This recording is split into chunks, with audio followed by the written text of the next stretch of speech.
नमस्कार। आज हम एक लोक कथा की दुनिया में चल रहे हैं। कहानी का नाम है गरीब लकड़हारे पर भोलेनाथ की कृपा। हाँ, ये एक ऐसी कहानी है जो आस्था और कह सकते हैं चमत्कार की बात करती है और हाँ, मुश्किल हालात में उम्मीद की भी। बिल्कुल। तो आज हम इसी कहानी की परतों को जरा खोल कर देखेंगे, समझने की कोशिश करेंगे कि इसके गहरे मायने क्या हो सकते हैं। कहानी हमें ले जाती है उत्तराखंड के एक छोटे से गांव में। हाँ, वहां रहता था रघु नाम का एक लकड़हारा, बहुत ही गरीब। मतलब जिंदगी उसके लिए रोज की जद्दोजहद थी। सही कहा, जंगल से लकड़ी काटना, फिर उसे बेचना और बस जैसे तैसे अपने परिवार का पेट पालना, यही चलता था रोज। और यहीं से कहानी का माहौल बनता है। ये सिर्फ गरीबी की बात नहीं है, ये उस समय के जीवन की भी एक झलक है, हाँ, जहां लोग काफी हद तक प्रकृति पर और शायद कहें तो किस्मत पर निर्भर थे।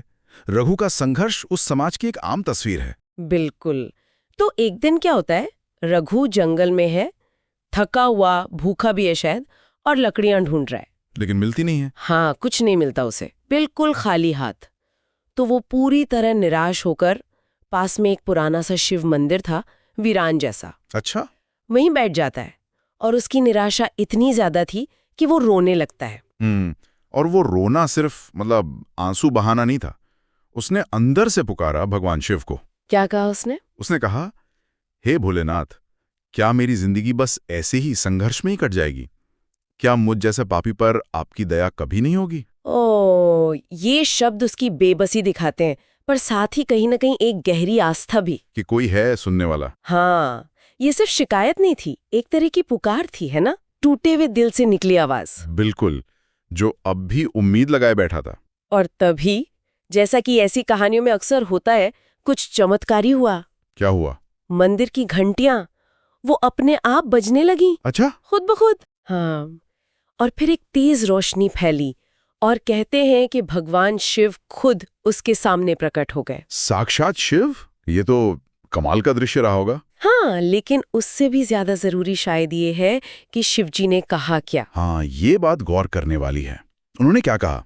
शिवजी ने कहा, रघु, तेरा विश्वास अटल है, वही तेरी सबसे बड़ी पूजा है। आज से तेरा जीवन बदल जाएगा।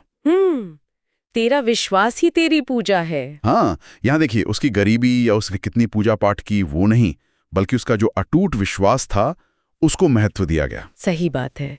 ये दिखाता है कि भक्ति का असली मतलब शायद बाहरी कर्मकांड नहीं, बल्कि अंदर की निष्ठा है, वो अटल विश्वास। दिलचस्प है ये। तो खैर, अगली सुबह जब रघु उसी जगह वापस गया तो उसे क्या मिला? उसे वहां एक तांबे का बर्तन मिला। तांबे का बर्तन? हाँ, और उस बर्तन की खास बात ये थी कि उसमें से कभी अन्न खत्म नहीं होता था। अरे वाह, मतलब न खत्म होने वाला अन्न। जी हाँ, सोना चांदी या हीरे मोती नहीं, अन्न। ये भी सोचने वाली बात है, सोना चांदी क्यों नहीं, अन्न ही क्यों? यही तो इसका प्रतीकात है। ईश्वर ने उसकी सबसे पहली, सबसे बुनियादी जरूरत पूरी की, भूख। हाँ, उसके परिवार के। बिल्कुल। ये दिखाता है कि कृपा हमेशा कोई बड़ी दौलत के रूप में नहीं आती। कई बार वो बहुत व्यवहारिक होती है, जरूरत पूरी करती है। सही कहा, चमत्कार भी हुआ तो उसकी असल जरूरत के हिसाब से। हाँ, लोक कथाओं में अक्सर ऐसा दिखता है। मदद बहुत जमीनी होती है। तो इस वरदान से रघु और उसके परिवार की भूख की समस्या तो खत्म हो गई। हाँ, वो मुश्किल दूर हो गई। लेकिन कहानी यहाँ रुकी नहीं। रघु ने वो सब सिर्फ अपने तक नहीं रखा। बिल्कुल नहीं, ये उसकी अच्छाई दिखाता है। उसने क्या किया? जो भी साधन उसे मिले, उससे उस पुराने शिव मंदिर का उसका जीर्णोद्धार करवाया। हाँ, उसे ठीक करवाया।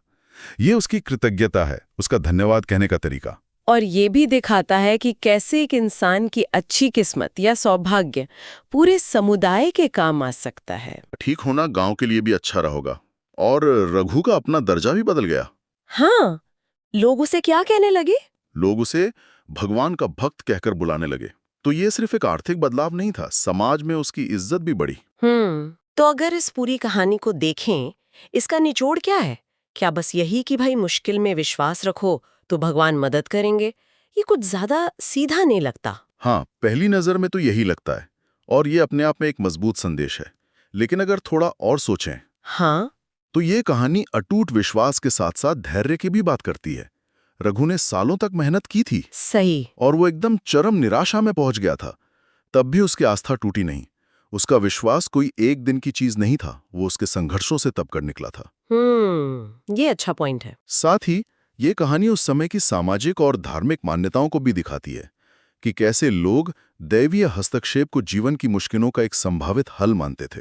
तो ये सिर्फ एक चमत्कार की कहानी नहीं है, ये इंसान के लचीलेपन और आस्था की ताकत दोनों का मेल है। निश्चित रूप से। और आखिर में एक सवाल शायद हम श्रोताओं के लिए छोड़ सकते हैं। हाँ जरूर। आज के समय में जब कोई इंसान सच में बहुत लंबे समय से मुश्किलों से गुजर रहा हो, उसके लिए इस कहानी का क्या मतलब होगा? क्या अटल विश्वास बनाए रखना हमेशा मुमकिन होता है जब हालात सुधरते ही ना दिख रहे हों? क्या ऐसी कहानियां सिर्फ एक दिलासा हैं या इनमें आज भी कोई गहरा सबक हमें मिल सकता है?